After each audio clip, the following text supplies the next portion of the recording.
Assalamualaikum warahmatullahi wabarakatuh. Perkenalkan, saya dan rekan-rekan dari kelompok 3 akan mempresentasikan analisis kecacatan kerajinan bambu.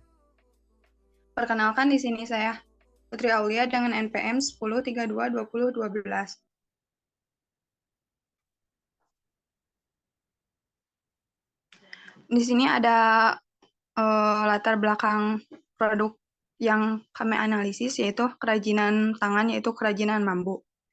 Kerajinan tangan diartikan sebagai pembuatan sebuah benda dengan menggunakan tangan, bukan cetakan mesin, yang menitik beratkan pada aspek kegunaan dan keindahan. Contoh kerajinan tangan dari bambu adalah souvenir dari bahan dasar bambu, seperti gantungan kunci, pulpen, angklung, dan masih banyak yang lainnya. Usaha ini bergerak dalam bidang handicraft yang berlokasi di Cirungki, Cicalengka, Kabupaten Bandung, Jawa Barat. Kami memilih bisnis kerajinan bambu karena keberlanjutan, keunikan, dan pasar yang terus berkembang untuk produk ramah lingkungan. Bambu juga mudah didaur ulang dan memiliki kekuatan yang baik, membuatnya menjadi bahan yang ideal untuk produk kerajinan. Selain itu, bambu memiliki daya tarik estetika dan berkelanjutan yang membuatnya diminati.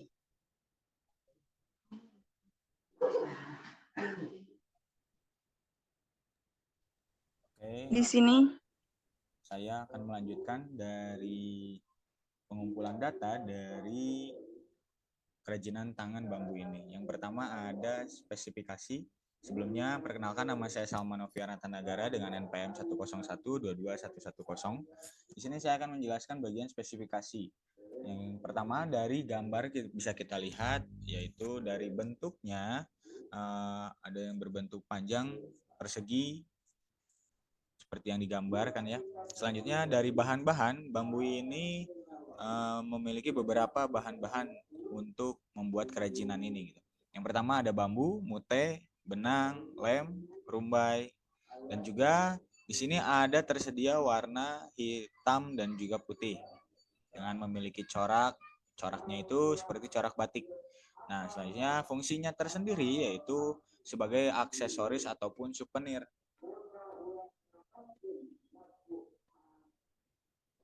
Nah, di sini ada beberapa tahapan dalam proses produksi kerajinan bambu ini sebagai berikut.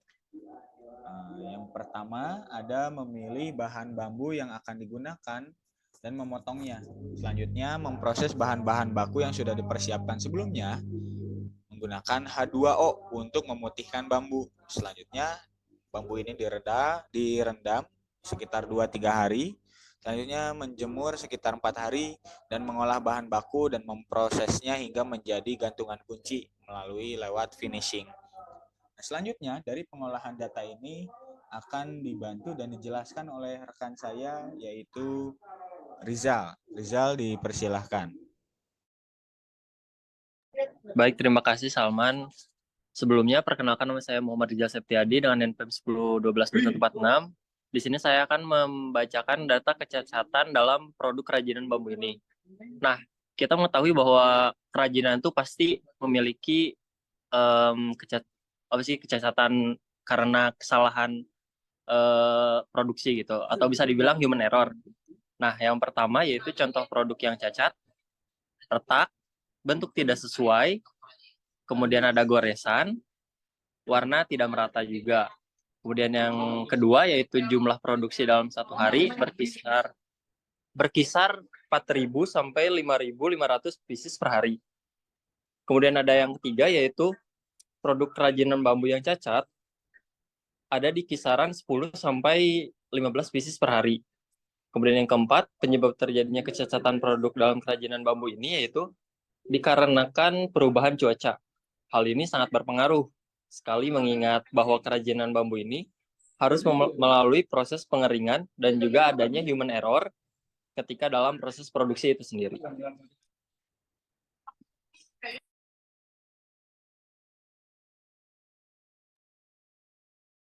Selanjutnya di sini saya akan menjelaskan mengenai pengolahan data. Sebelumnya perkenalkan, nama saya Sulastri dengan nomor NPM 10121126. Berdasarkan lembar periksa yang telah disajikan di atas, dapat disimpulkan bahwa dalam kurun waktu 1 minggu atau 6 hari terdapat 94 pieces produk yang cacat. Dari total produksi sebanyak 30.200 pieces per minggu. Dengan kata lain, jumlah kecacatan produk masih berada dalam batas yang dapat diterima atau wajar. Ini berarti bahwa proses produksi dapat terus berjalan. Namun produk yang ditemukan cacat dan tidak lolos uji kualitas harus dipisahkan dan ditangani secara terpisah.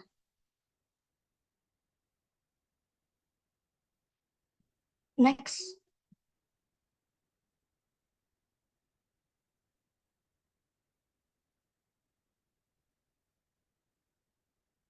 Kemudian di sini ada diagram histogram. Berdasarkan hasil perhitungan yang telah dilakukan dalam diagram ini, disimpulkan bahwa kecacatan terbanyak yang terjadi pada kerajinan bambu adalah ketidakmerataan warna akibat cuaca yang tidak menentu. Hal ini menunjukkan bahwa masalah utama yang perlu diatasi dalam penanganan kecacatan produk adalah ketidakmerataan warna yang disebabkan oleh ketidakpastian cuaca. Oleh karena itu, perlu diberikan prioritas dalam upaya penyelesaian masalah ini, agar dapat meningkatkan kualitas produk secara keseluruhan. Selanjutnya akan dibacakan oleh Ananda.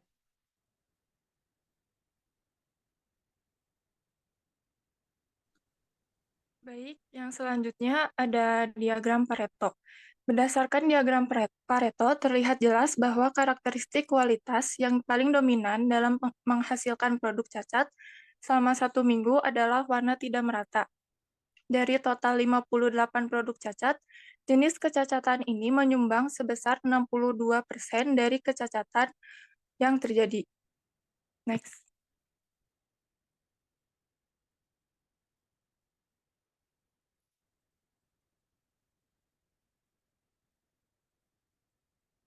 Adapun jenis kecacatan yang sering terjadi adalah kecacatan berupa warna yang tidak merata. Dari gambar fishbone terdapat 3 faktor yang menyebabkan kecacatan berupa warna yang tidak merata, yaitu faktor manusia, lingkungan, dan metode. Faktor manusia terjadi karena pemilihan bahan baku, tidak teliti, dan keterampilan kerja. Faktor lingkungan terjadi karena paparan sinar matahari terlalu lama, kelembapan udara, cuaca buruk penghambat pengeringan. Sedangkan faktor metode terjadi karena pengaplikasian warna tidak merata, pengeringan terlalu cepat, dan polesan tidak merata.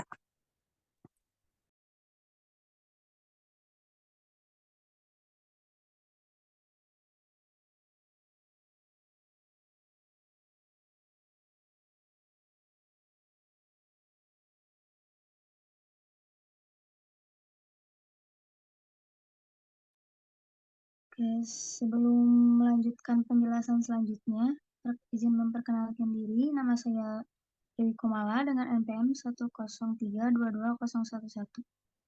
Di sini ada beberapa analisis hasil pengolahan data. Yang pertama ada pengumpulan data. Data dikumpulkan menggunakan lembaran periksa atau cek set. Data ini mencakup jumlah produksi harian, jenis kerusakan, dan total kerusakan. Yang kedua ada penyajian data. Data yang telah dikumpulkan kemudian disajikan dalam bentuk tabel untuk memudahkan analisis. Tabel ini mencakup rincian tentang jumlah produksi, jenis kerusakan, dan total kerusakan. Yang ketiga, menentukan prioritas masalah. Dari histogram, kita dapat menentukan jenis kerusakan yang paling sering terjadi dan yang perlu diutamakan penyelesaiannya. Dan yang terakhir ada mencari penyebab masalah dengan menggunakan diagram fishbone.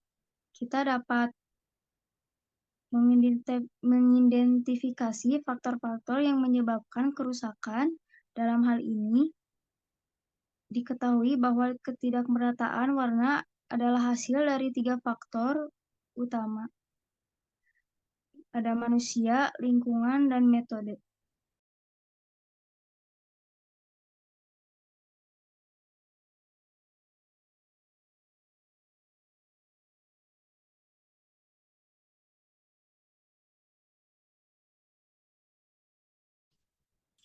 Baik, di sini ada usulan perbaikan masalah.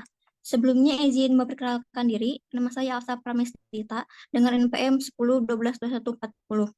Yang pertama di sini ada pengendalian kualitas, melakukan pemeriksaan kualitas bahan baku bambu sebelum proses produksi dimulai.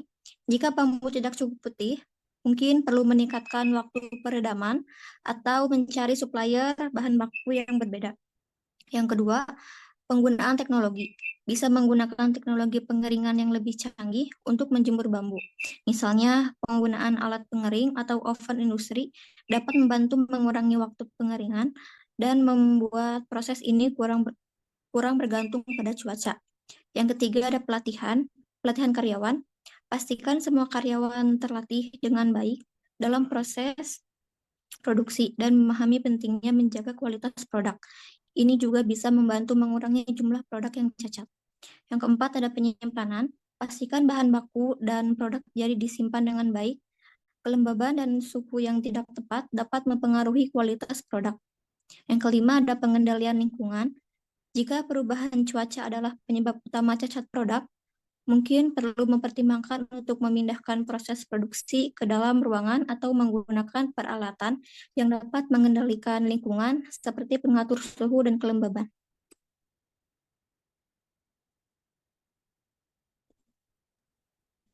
Baik, selanjutnya saya akan memberikan kesimpulan dari apa yang telah teman-teman saya sampaikan.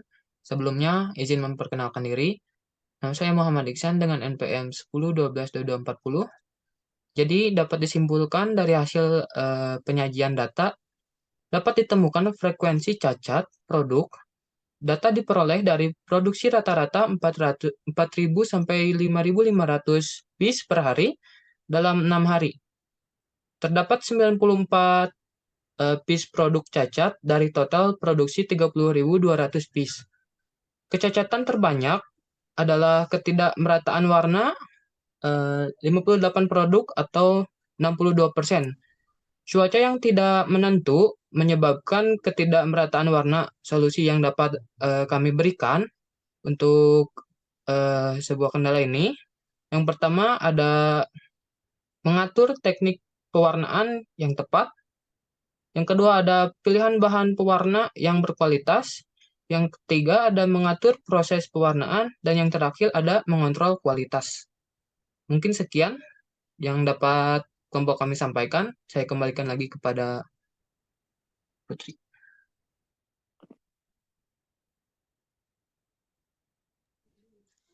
Baik, sekian dari yang bisa kelompok kami presentasikan. Mohon maaf bila ada kesalahan. Wabillahi taufiq wal hidayah. Assalamualaikum warahmatullahi wabarakatuh.